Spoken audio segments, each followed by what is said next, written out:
Hello everybody, my name is Nicole and welcome back to my channel. I am very new at this Facebook thing and this is probably my second video. My first one was just about my parakeets. There's nothing really special that I focus on in my channel. I just kind of want to let you know what my life is like, and it's a pretty wild ride. Today I'm going to tell you about my stillbirth. My husband and I had a stillbirth of April 1st, 2019. It was a regular pregnancy. I was 8.5 months pregnant, and it all started with when I went to one of my prenatal checkups. I felt like there was a lot of fluid leaking out of me, so I had let my doctor know. She said she did a test on it. I don't know if she did, but she said she did, so I'm going to believe that she did. And then she measured me, and I was measuring too small. So she decided to send me to a specialist to get an ultrasound to find out why I was measuring too small. In the ultrasound, there was nothing really wrong with the measuring. He just said that I was like a week or two behind the size of what I should have been. So we went on our way and everything was fine. It was a week had went by and it was a Friday, and my husband and I had just gotten back from dinner, and I said, look honey, the baby hasn't moved all day. And he was like, well, why wouldn't you tell me anything? And I said, I didn't want to panic you. I just thought maybe, I'll see what's going on. Maybe the baby will start moving. So we went at home and we called the on-call nurse, and the on-call nurse was like, you need to go to the emergency room. They will monitor you and they'll let you know what's going on. So that's what we did. We went to the emergency room and they put the prenatal heartbeat thing on me. They measured me, they did sonograms, they did all kinds of things, and everything looked fine. They sent us home. The doctor there had also said sometimes babies move into the canal a little bit earlier than delivery, and then they can stop moving or not move as much. So just take it easy. So I went home, and it was, I think, 3 or 4 days later when I had another prenatal checkup. The baby still wasn't moving much. And I went in, and the doctor had did a simple little heartbeat, checked my blood pressure, and said, everything's fine, go on your way. It was 2, 3, maybe 4 days after that I went into labor. Called them and I said, I'm a month and a half early, what should I do? Because with my first pregnancy, my body did try to go into labor early, and they gave me a shot that stopped all the contractions. So I was wondering maybe they wanted to do that with my second pregnancy, but the doctor had said, you're 8.5 months pregnant, he should be just fine, let your body do its thing, and when the contractions get a little closer, you can come in and we will do some delivery. So that's what I did. We get to the hospital. It's exciting. We're getting ready to have our baby. And the entire staff was a training staff. And sorry, I keep looking outside the window. It's YouTube thing's new to me. So the entire delivery staff was all training.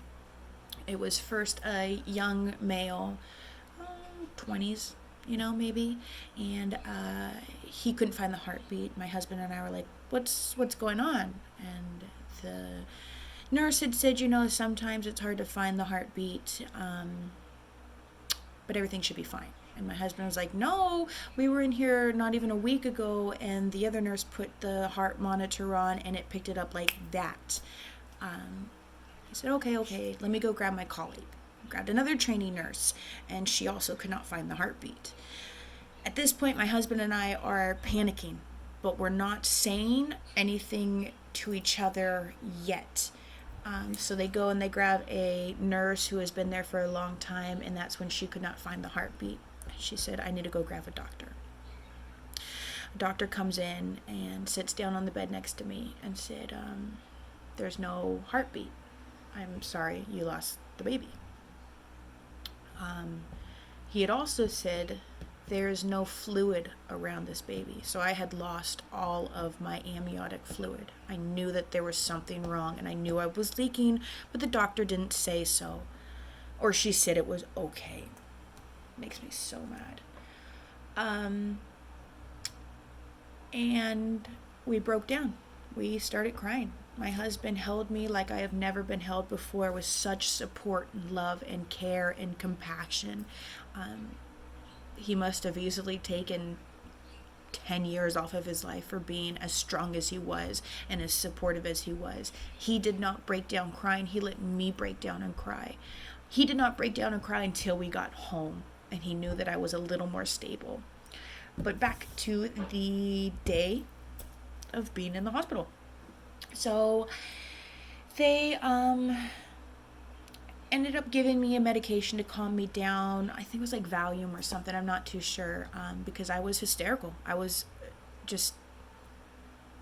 lost. I was sad. Once I calmed down, the doctor said it is time to deliver the baby. And I did not want to deliver the baby. I wanted a C-section. I did not want to have to go through that bond of delivering a baby. Anyways, he convinced me to deliver the baby because once you have a C-section, you have to have one every single time you have a child. And my husband and I knew right away we wanted to have another child. We want a sibling for our 4-year-old. I was lucky enough to be able to be completely doped up with all kinds of medication because they didn't have to worry about the baby. So they made me very comfortable. The entire staff were trainee people. I think I've already mentioned that. The main doctor was sitting behind the doctor that was delivering the baby. It took her 45 minutes, or it took me 45 minutes to have the baby, to give birth. And it took her an hour and a half to get the placenta out. My husband says, "Look, doctor, I don't have much more of this in me. You need to do something." So the doctor gets up, pushes the trainee doctor out of the way, and it was 2 seconds and the placenta was out. And it was like, are you guys, how rude or cruel or whatever the word is, to put me through the suffering of a trainee trying to learn something while I had just lost my baby. So the time comes that my daughter comes in and I have to explain to her. She says, "Where's the baby? When's the baby going to come in?" This is where it gets really emotional. We told her that the baby wasn't healthy and he can't come home with us and that he's in heaven. She started to tear up just like this, and we told her, "It's okay. You now have a guardian angel who's going to always be there and watch for you and make sure that you're okay." That made her feel a little better. So we spent that night in the hospital. She slept in the hospital bed with me. And the next day we left.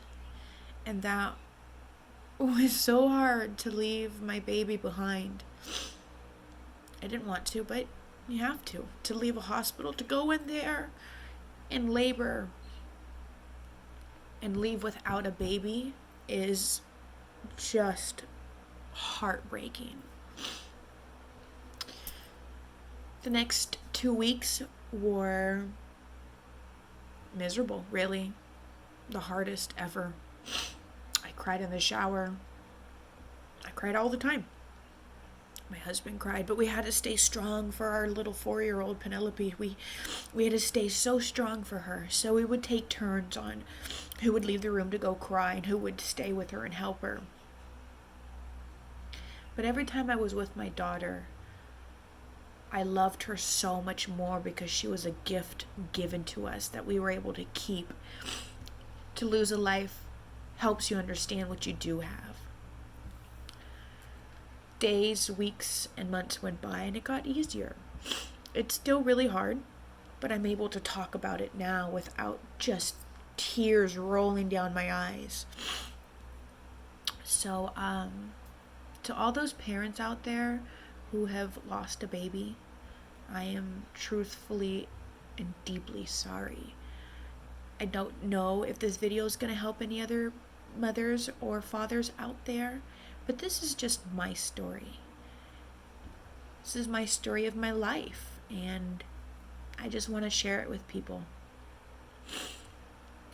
So my next video should probably be a lot happier, and I hope that you guys have a wonderful day, and I hope that you subscribe to my channel so that I can continue making videos and let you know what my life is like.